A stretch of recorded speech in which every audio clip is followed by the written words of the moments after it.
Okay. Part ng lesson natin ay yung age. Nahanap natin, i-count natin yung age by given ages, no? So, ika-categorize natin yung age natin ng 20s, 30s, 40s, 50s, 60s. So, paano natin gagawin yun? Ito yung susunod natin. Marami din nagtatanong dito. Okay. So, in that lesson, mag-create tayo ng isang sheet, copy, copy, okay. And then yung date, pakicheck na lang kung anong number, let's say number 4, no? So, parang number 5 yata yan. Tama, number 4. So, dito ay maglalagay tayo ng age. Age, percentage, employees age, percentage, no? So, yun yung ginawa natin title. Okay, kinategorize natin yung age natin into 20s, 30s, 40s, 50s, 60s, at 50s and 60s, no? Okay, so kukunin natin lahat ng value ng edad na 20 pataas hanggang 20. So lalagyan natin siya ng formula. So anyway, nakalimutan ko i-hide, paki-hide lang itong ibang columns, no? Na hindi kailangan, hindi necessary in this activity. So paki-hide the rest, makikita lang hide yung age, name, and ID.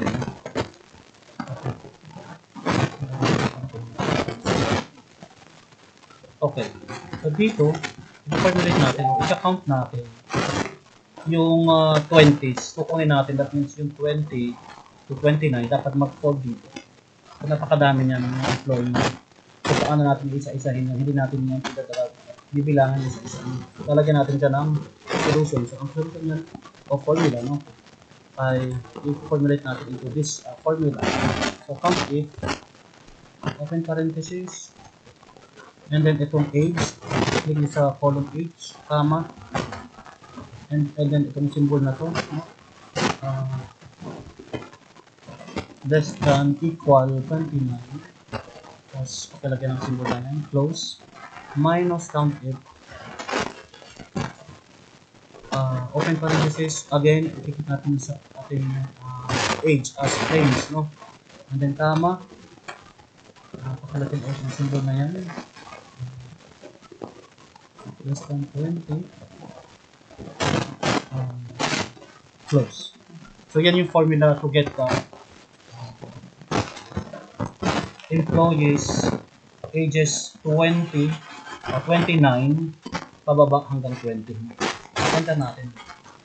Kung in-enter natin yan, lalabas dyan is 1 to 1, no?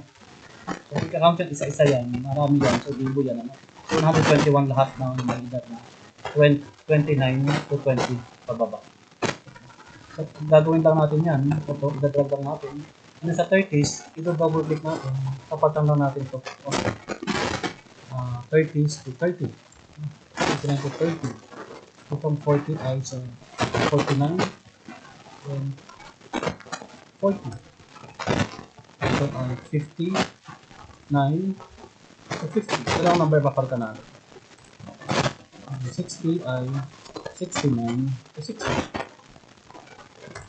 Ayan. So, yan yung kanyang value in terms of age category.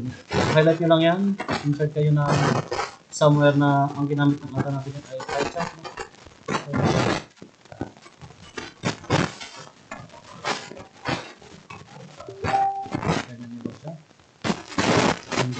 Ang ginawa ko, in-explode ko.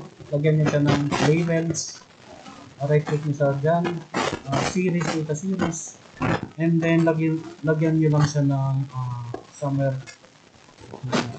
format data tables.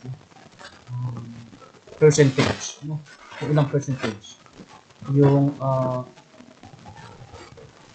particular age. So, kung yung age naman, value or category name, sa age at saka percentage, so pwede naman. Ano? So, paano ko inuso ko, in-exclude yung isang area sa pie chart. Ang ginawa ko, pwede mo lang siya yan. Ito lang, no? Para